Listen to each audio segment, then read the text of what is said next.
He cheated with my best friend. So I made them regret it together. Part 2.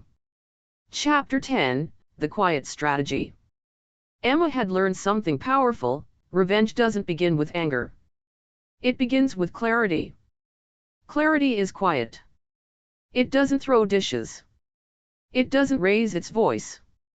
It observes. And in that stillness, Emma began crafting her revenge not as an outburst, but as a strategy. It started with a notebook. She didn't title it anything obvious, just a small, black mole's kind that looked like a planner. On the first page, she wrote 2 words in neat block letters. No mercy.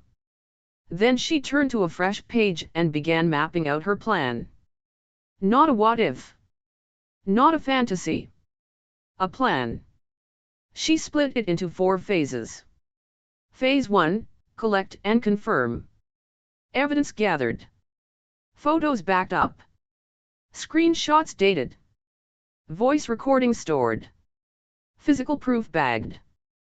Timeline built. Lies documented. This was done. Verified. Archived. Untouchable. She had spent weeks preparing slowly, methodically. Every step was calculated. She hadn't rushed. She hadn't warned them. She had let them think they were winning. And now that they were most comfortable, most sloppy, it was time for the next step. Phase 2, set the stage. She didn't want a private confrontation. That would give them room to twist, explain, fake apologies, play the victim. No, Emma wanted an audience. Something that couldn't be spun. So she flipped to a new page titled The Reveal. She listed potential public events. A mutual friend's birthday next month? Her company's spring gala? Too formal. Then she saw it, Taylor's engagement party. It was perfect. Emma and Taylor had been close since college, and Taylor adored dramatic moments. She loved speeches, videos, anything with flair. She was planning a chic rooftop engagement celebration 2 weeks from now and had asked Emma to help with a slideshow of photos from their college years. Emma had already said yes. And now, the slideshow would feature one more chapter. Not of Taylor's love story but of Emma's betrayal. Clean. Devastating. Public. She smirked as she scribbled the name of the event in capital letters. The moment. Phase 3, starve the suspects. Emma wasn't going to fight. She wasn't going to yell. She wasn't going to accuse either of them yet. Why? Because the most dangerous thing you can do to a liar is let them believe you still believe them. She kept her routine normal. Sent Mia a meme about overpriced cocktails.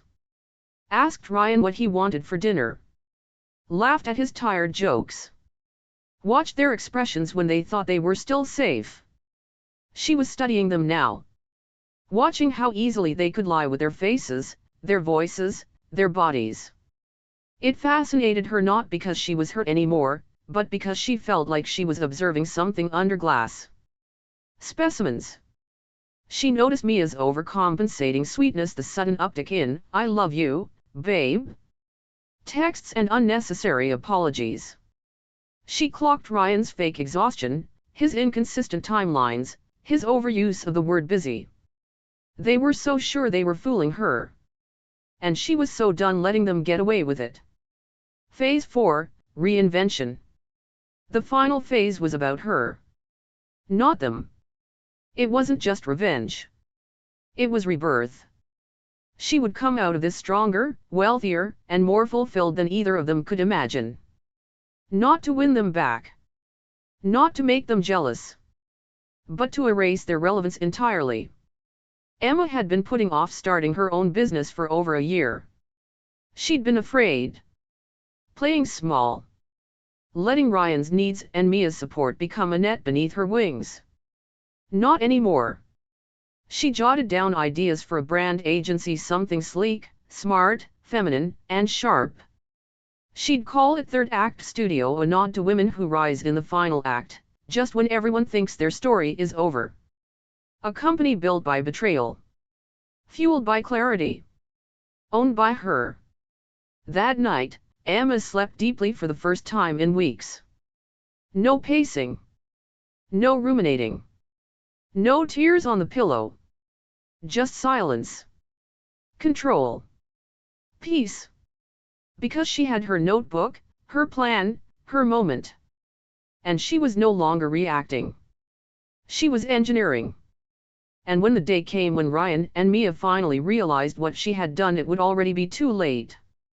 Chapter 11, A Taste of Revenge. Revenge didn't have to be loud. Emma had learned that already, and now, it was time to test the truth. She wasn't ready for the final reveal yet. The engagement party was still 2 weeks away. But that didn't mean she had to wait in silence. In fact, silence was the most strategic noise she could make. Because sometimes, power wasn't about what you said. It was about what you made people feel without saying anything at all. So, she gave them a taste. Just enough discomfort to make them twitch. Just enough doubt to make them wonder. Just enough coldness to make them sweat even if they didn't know why. It started with Mia. Emma replied to her texts less often, and when she did, her tone was off, polite, flat, like speaking to a colleague rather than a best friend. No more emojis. No more babe. No more laughter. Just simple answers. Measured pauses. That was it. It was subtle, but Mia noticed. You could hear it in her messages. Are you okay? You seem kinda distant lately, confused face. Emma replied. Just busy. Things on my mind. No elaboration. No reassurance. No warmth. Mia didn't push, not yet. Because she didn't know she was caught. But she was beginning to feel it. Next came Ryan. Emma decided to feed him back his own lies. Not directly, just mirrored. When he asked how her day was, she'd smile vaguely and say, just errands. Met a client. You know. He didn't ask follow-up questions. He never had to before. But now, for the first time, she saw something flicker behind his eyes. Was it suspicion? She let it sit there. And when she went out the next night, actually just to get coffee and a book, she wore lipstick she hadn't touched in months and sprayed on a perfume she used to wear when they were still new. When she came home, she didn't explain where she had been. He asked, gently, you went somewhere? She smiled. I needed some fresh air. And walked past him. She also began planting tiny inconsistencies, things Ryan would notice, but wouldn't feel brave enough to question. She changed her phone's lock screen from a photo of the two of them to a clean black background. She started sleeping in the guest room 1 or 2 nights a week, saying she was having trouble sleeping and didn't want to disturb him. She removed his favorite snacks from the grocery list and replaced them with items only she liked. She began journaling on the couch instead of watching shows with him, and when he asked what she was writing, she simply said, ideas. But the most satisfying moment came 3 nights later. Ryan came home unusually early, holding a bouquet of flowers, white roses, her favorite, a detail he rarely remembered. Emma raised an eyebrow as he placed them on the table. What's the occasion? She asked. He shrugged, too casual. Just felt like surprising you. She walked over, ran a finger gently over the petals, and smiled. Wow. That's sweet of you, she said. You must feel guilty about something? He froze just for a second. Then laughed. No, I just thought you deserved flowers. Emma smiled again, met his eyes. Oh, I do. More than you know. Then she turned and walked away, leaving the flowers untouched. That night, Ryan lay beside her in bed, too still. He kept glancing over, probably trying to read her face in the dark. But Emma didn't give him anything. Because the first step to revenge wasn't exposure. It was uncertainty. The subtle shift of control. The creeping paranoia. The gut feeling that something is coming and you can't stop it, because you don't know when, or how, or what. And it was working. By the end of the week, Mia messaged her again. "Are you mad at me? Did I do something?" Emma stared at the screen. Then replied, "I think you already know." She didn't elaborate. Mia tried to call. Emma ignored it. Because that was the taste. Not a bite. Not a feast. Just a single, bitter mouthful of what was coming. The silence. The unease. The power shift. And soon, it would all go public. Chapter 12, The Perfect Stage. Emma had always believed that some moments deserved a spotlight. Not for attention. Not for drama. But for clarity. Because sometimes, the truth doesn't sting unless it's exposed. Publicly. Visibly. So that the people who thought they could hide in shadows are forced to look at themselves under bright, burning light. She didn't want screaming. She wanted silence followed by impact. She wanted a room full of people watching their faces collapse. For that, she needed the perfect stage. It was late Sunday afternoon when the opportunity bloomed into place, clean, poetic, and perfectly timed. Emma was sitting on her balcony, sipping ginger tea, her notebook open on her lap. Her phone buzzed with a message from Taylor, her college friend and newly engaged Instagram darling. Official invites going out next week, but save the date. Engagement party is March 9th. Rooftop venue downtown, same place as our graduation bash. I want you in charge of the photo slideshow like old times. Please say yes. Emma stared at the message for a moment. March 9th. 12 days away. Downtown rooftop. The exact place she and Mia had celebrated graduating together. She could still remember their drunk laughter echoing over skyline views, promises to stay sisters forever. A slow smile spread across her lips. Wouldn't miss it. I've got the perfect slideshow planned. She flipped to a clean page in her notebook and titled it Operation Spotlight. This was it. The moment. She listed the ingredients for the perfect takedown. Guest list, full of mutual friends. People who knew Emma, Ryan, and Mia. Atmosphere, classy, celebratory, crowded. No room to hide. Everyone dressed up, relaxed, emotionally open. Technology, Taylor wanted a photo slideshow to play on a large screen at the end of the toasts. Trust, Taylor was leaving it all to Emma, the music, the sequence, even the transitions. It was, truly, a gift. She would give them a slideshow. Just not the one they expected. Emma already had all the photos she needed. The ones pulled from Ryan's cloud backup. The images of him and Mia laughing, touching, posing like a couple in stolen shadows. She would sandwich those images seamlessly between the harmless nostalgia. Old photos from college. Drunken dorm selfies. Group shots from birthdays and weddings. And then, them. Undeniable. Unavoidable. Unforgivable. And the final slide? A simple black screen with white text. Some people say forever. Others don't mean a word. She scribbled that line into her notebook. She didn't even need to sign it. Everyone in the room would know. And by then, she wouldn't need to explain. Because she would already be gone. The plan was elegant. Emma wouldn't stay to watch the chaos unfold.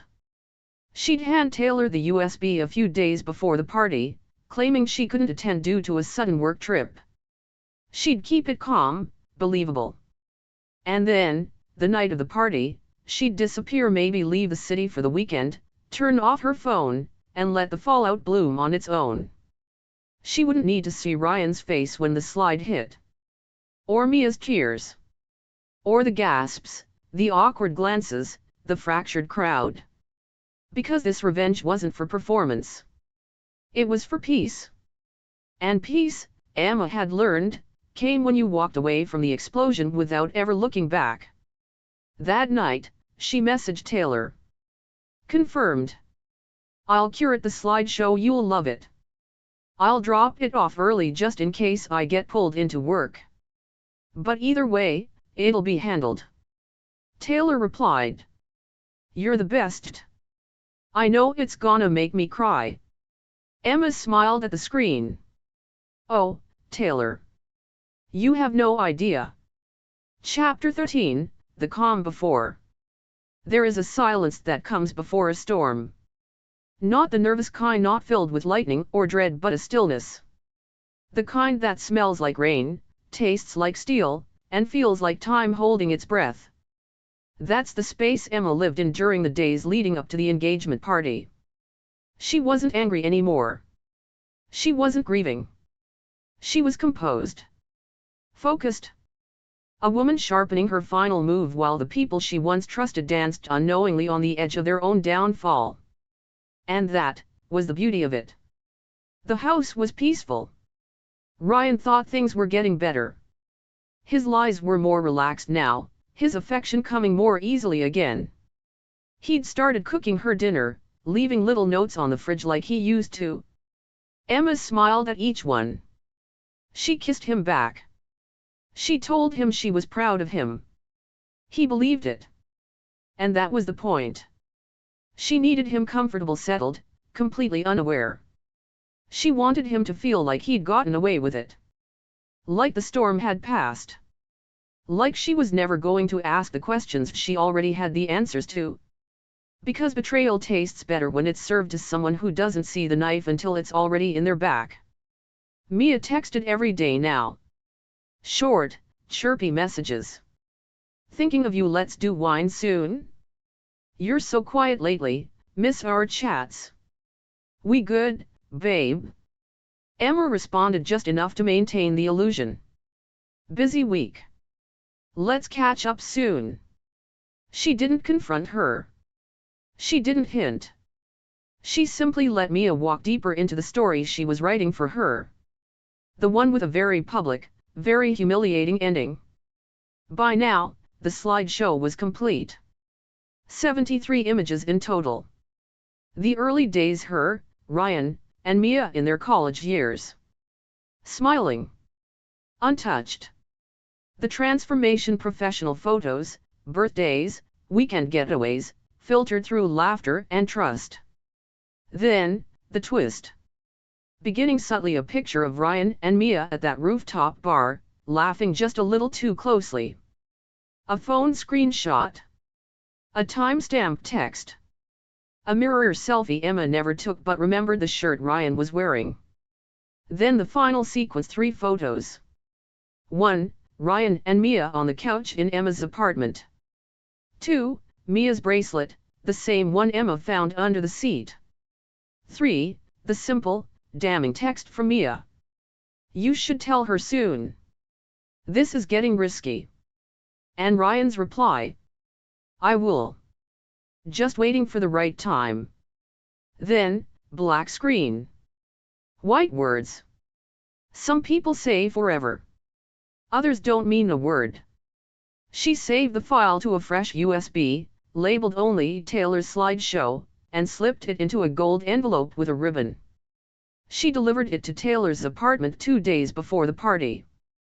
Can't wait to see your face when you watch it, Emma said with a warm hug.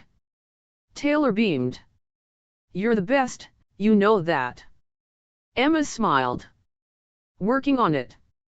The night before the engagement party, Emma lit a candle, poured herself a glass of red wine, and sat in the stillness of her living room. Ryan was out at team dinner. She knew where he really was. She didn't need to check. Instead, she sat and reflected on everything. The girl she was when this started. The woman she had become. The betrayal. The silence. The plan. And now the moment before it all dropped. She wasn't nervous. She felt like a surgeon, gloved and steady, staring down at the incision she was about to make. Precise. Clean. Necessary. She packed a small overnight bag. No, she wouldn't be at the party. She'd be 2 hours outside the city at a quiet lakeside Airbnb. No service. No noise. Just peace. She didn't need to watch them fall apart. She just needed to know that they would. And when she returned, she'd begin again. Chapter 14, Showtime. The night fell with effortless glamour. It was the kind of evening that seemed like it had been filtered through a rom-com. Twinkling rooftop lights, gold-rimmed champagne flutes, blush pink floral centerpieces, and a string quartet playing instrumental versions of love songs everyone recognized but couldn't quite name. Taylor's engagement party was perfect. Everyone said so. Guests arrived dressed in soft pastels and tailored suits, cheeks kissed, glasses clinked. They posed for photos in front of a custom flower wall that spelled out TNZ forever, hashtag included. And in the middle of it all, basking in compliments and bubbles, were Ryan and Mia. They hadn't arrived together. That would have looked suspicious. But by the time the first round of toasts had ended, they were comfortably seated beside each other at one of the center tables. Close enough to be noticed, but not questioned. Ryan wore his favorite navy suit. Mia, a silky champagne-colored dress that hugged her body in ways she clearly knew would draw attention. Her makeup was glowing. Her laugh, too loud. They weren't worried. They thought they'd gotten away with it. In the control booth beside the rooftop bar, a young event assistant, Taylor's cousin, queued up the USB drive labeled Taylor's slideshow. Last file? She asked. Yep, Taylor said, tipsy with happiness. Emma put it together. She always nails the emotional stuff. The assistant gave her a thumbs up, hit play, and dimmed the rooftop lights. A hush swept through the crowd as the first slide appeared on the giant LED screen. Laughter bubbled. There were ahs and, "Oh my God, look at us," from every direction. Photo after photo danced across the screen. Taylor and her fiancé kissing under fireworks. College memories. Friends piling into dorm rooms, hugging, crying, laughing. A younger Emma with Mia and Ryan on a beach trip, arms linked, beaming like idiots in the sun. The room swelled with nostalgia and love. Then a soft piano transition. And a new slide. The photo looked almost ordinary. Ryan and Mia at a rooftop bar, mid-laugh, heads tilted toward each other. It lasted only a few seconds. People blinked, unsure. Then the next photo appeared. A close-up selfie of the two of them, Mia's hand clearly on Ryan's chest, her lipstick smudged, their faces inches apart. Still, the room stayed quiet. The next slide showed a screenshot. A text exchange.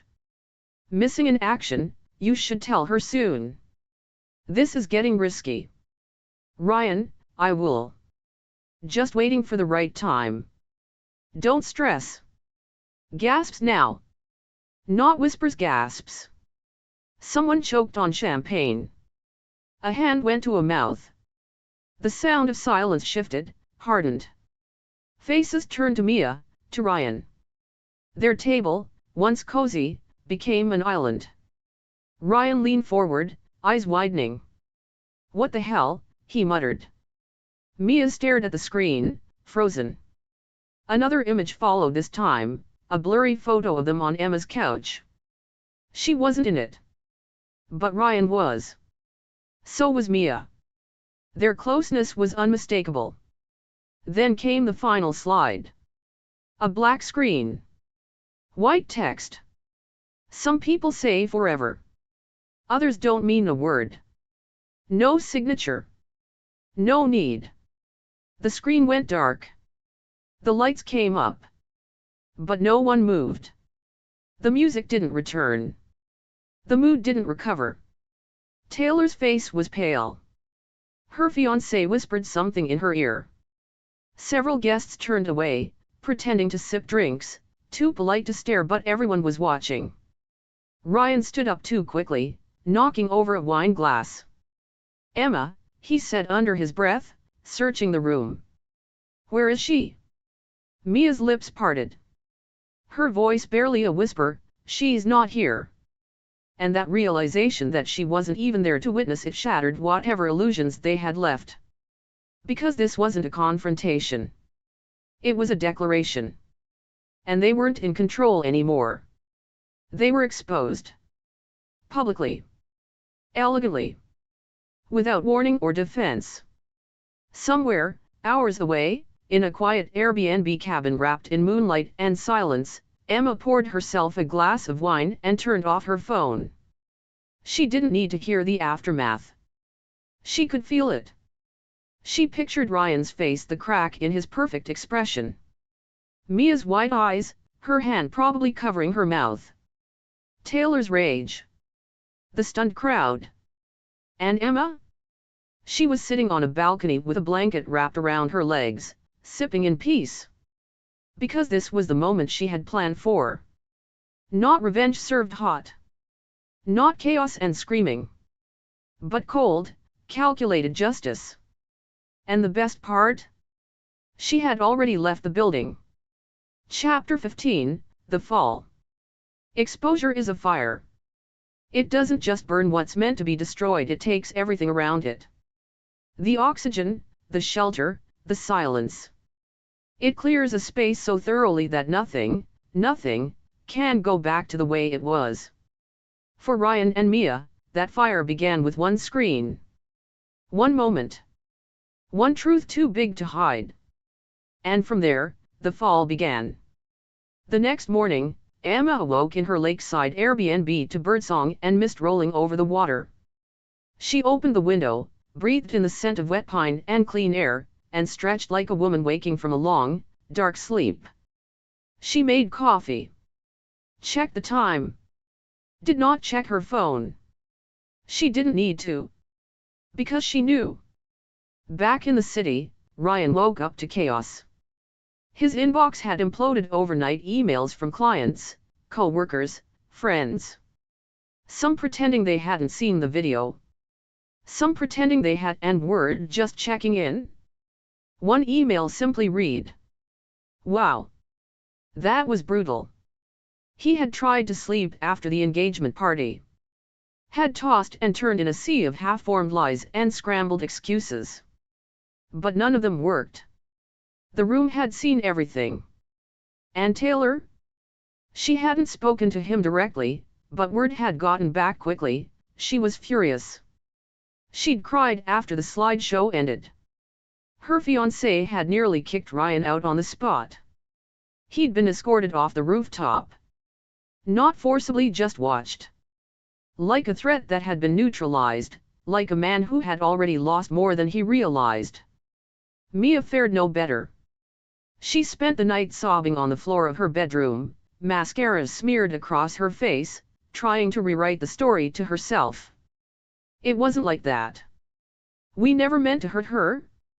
We thought she'd already started pulling away. But the truth doesn't care about intention. The truth stood in that slideshow, clear and damning. Her phone buzzed non-stop, not from support, but from judgment. Seriously? With your best friend's boyfriend? You two are disgusting. She trusted you. She lost 3 social sponsorship deals that same week. One brand dropped her from a local campaign. And the group chat she used to run with mutual friends? Silent. Not one person came to her defense. Because Emma hadn't needed to narrate the betrayal, she'd let their own actions speak. And those actions were now screaming. Ryan tried to call Emma 4 times. No answer. He tried from a different number. Still nothing. He sent a message. "Can we talk? Please." No read receipt. No reply. He walked around like a ghost in his own life, suddenly exposed for who he really was. A man who had once been charming, smooth, untouchable, now seen as exactly what he was, a liar. A coward. A cliché. His co-workers didn't look at him the same. His boss, who had once mentored him, started delegating his biggest accounts elsewhere. No one said it out loud, but everyone was whispering behind closed doors. He began to realize the most painful part. It wasn't that Emma humiliated him. It was that she made sure he'd have to live with himself afterward. Meanwhile, Emma spent another day in the quiet reading, walking, breathing in a world where she no longer needed to carry the weight of anyone's lies. Her peace wasn't performative. She didn't need to post a quote. Didn't need to give a speech. She just needed to be away from them. When she finally turned her phone on that evening, it lit up with missed calls, voicemails, messages, all exactly as she'd predicted. She didn't open a single one. Instead, she sent one text to Taylor. "I'm sorry it happened at your party. But thank you. That stage was exactly what I needed." Taylor replied an hour later. "Don't be sorry. You handled it like a effing legend." Asterisk. Emma smiled and powered her phone back off. She had set the fire. They had watched it burn. And now, she walked away untouched. Because the fall wasn't about Emma losing anything.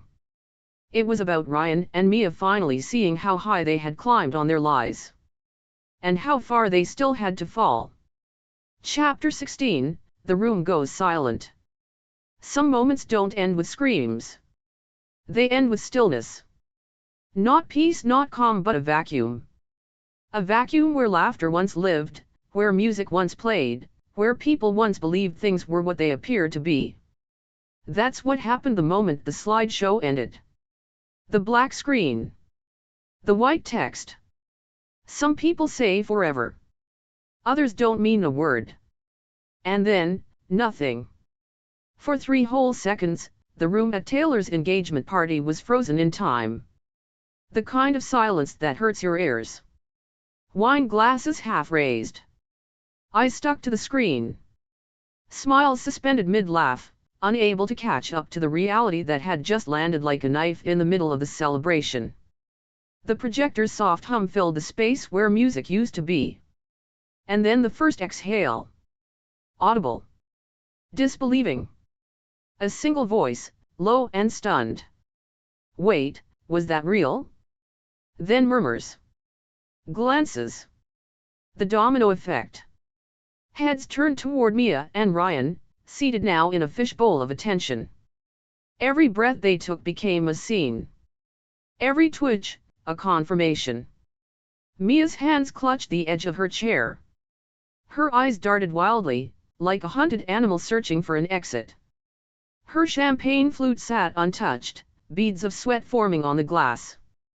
Ryan's jaw clenched. His lips parted, then closed again. He opened his mouth to speak, but no words came. Just a kind of breathless disbelief that this had happened. Publicly. Without warning. Taylor was the first to move. She stepped forward, hands shaking, fury blooming across her face like a sudden wildfire. "Is this some kind of joke?" she demanded. But no one laughed. And then she looked at them, really looked. Ryan's silence. Mia's guilt. The tears forming behind Mia's lashes, not from innocence, but from exposure. And Taylor knew. She didn't need an explanation. This wasn't a prank. This wasn't a misfire. This was intentional. "What the hell?" someone whispered from a far table. "Oh my God," came another voice, sharper now.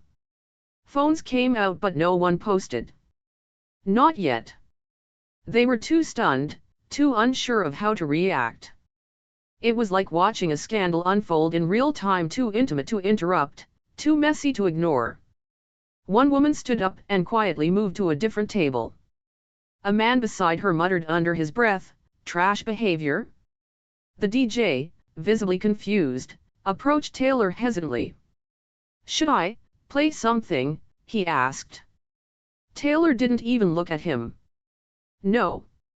Just stop," she snapped. "Just stop." Mia finally stood, shaky and pale. She looked around the room, eyes wet, her voice barely audible. We didn't mean," she tried. But no one spoke back. No one offered her a lifeline. Even the friends she once relied on, the ones who used to laugh at her stories, beg her for skincare tips, copy her outfits, now looked away. One of them, Ali, whispered just loud enough for others to hear. "She's dead to me." Ryan stood next, straightening his jacket, trying to regain control. "We don't know who put that in there," he said, voice rising with desperation. "That wasn't supposed to be part of the slideshow." Someone laughed, short and sharp. "Yeah, right." Taylor walked toward him slowly, carefully, like she was afraid of catching something contagious. "Emma gave me the slideshow," she said, loud enough for everyone to hear. "She put it together. She's the one who did this, and I'm glad she did." She turned toward the crowd, her voice stronger now. "She gave us all a gift tonight. The truth. That sealed it." Whatever thread of sympathy might have remained for Mia and Ryan snapped clean in that moment. They were no longer guests. They were intruders. Imposters exposed in the middle of a celebration that had no room for lies. No one told them to leave. But they knew.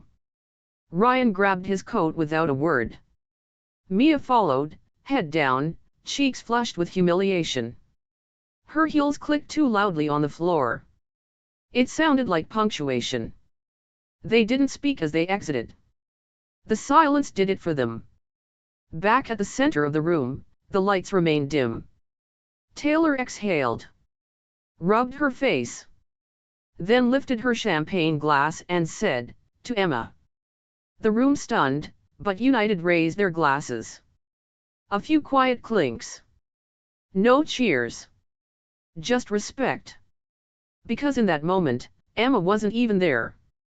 And yet somehow, she had become the most powerful woman in the room. Chapter 17, She leaves without a word. Some exits are explosive. They're loud, dramatic, full of doors slamming and voices raised, mascara streaked, and plates shattered. But not this one. Emma had already made her statement, and she'd made it without raising her voice. She didn't need an audience. She didn't even need to be in the room when the curtain dropped. All she needed now was distance. When Emma returned from the lakeside Airbnb 2 days after the engagement party, she didn't rush home. She stopped for groceries. Picked up a bouquet of sunflowers for herself.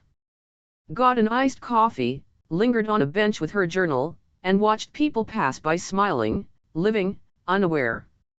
She moved like someone who had finally come out of the fog. Lighter. Slower. Done. There was no nervous energy. No what if in her chest.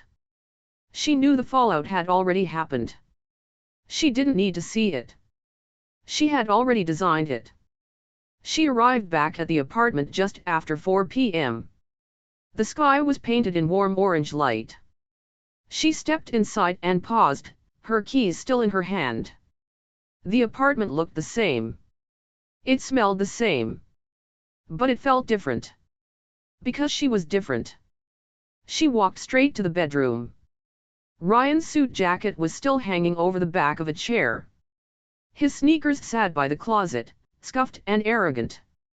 Emma didn't look at them for long. She took her pre-packed overnight bag from under the bed, unzipped it, and added 2 more things. Her favorite watch, the one her grandmother gave her when she landed her first big job. Her flash drive, the one that had set everything in motion. She walked into the bathroom, took her essentials, wiped the counter clean. Every movement was deliberate. No rush. No panic. Just quiet, final closure. On her way out, she paused at the hallway table. There was a framed photo of her and Ryan from 2 years ago, one of those overly posed vacation shots taken by a waiter, where they looked more like a catalog couple than real people. She picked it up. Studied it. Not with sadness but with curiosity, like trying to remember what version of herself lived inside that smile. She placed the photo face down. Not broken. Not shattered. Just irrelevant. Then she picked up the envelope she had written the night before. It was simple. Unemotional. Inside was a single note, in her clean handwriting. You don't get a goodbye. You already got enough. She left it on the kitchen counter. No signature. No closure. Because he didn't deserve it. As she stepped out of the apartment, she didn't look back. The hallway was quiet. She took the stairs instead of the elevator, each step echoing like punctuation on a story that had already reached its final chapter. When she reached the street, she let the wind catch her hair, let the city fold around her like a new skin. She didn't cry. She didn't hesitate. She walked forward. And with each step, the weight of their betrayal of his betrayal, her betrayal fell away. Not because it didn't matter, but because they didn't anymore. Across the city, Ryan would return home hours later. He'd unlock the door expecting normalcy, expecting maybe silence, maybe a cold shoulder, but not this. He'd call her name once, then again, louder. And all he'd find would be the envelope. The empty closet. The framed photo turned face down. The absence of everything she'd once offered him so freely. There would be no note asking for closure. No fight. No chance to explain. Because Emma had left without a word. And in doing so, she spoke louder than she ever had before. Thanks for watching. If this story hit home, don't forget to like the video. It helps more people discover powerful stories like this one. Leave a comment below and tell us what you think, or share your own experience. Subscribe to Revenge and Strong Women for more emotional, gripping tales where strength rises and justice is served. And don't forget to hit the bell so you never miss an upload. Around here, pain doesn't break us, it builds us. And the best revenge is showing them who you became after they tried to destroy you.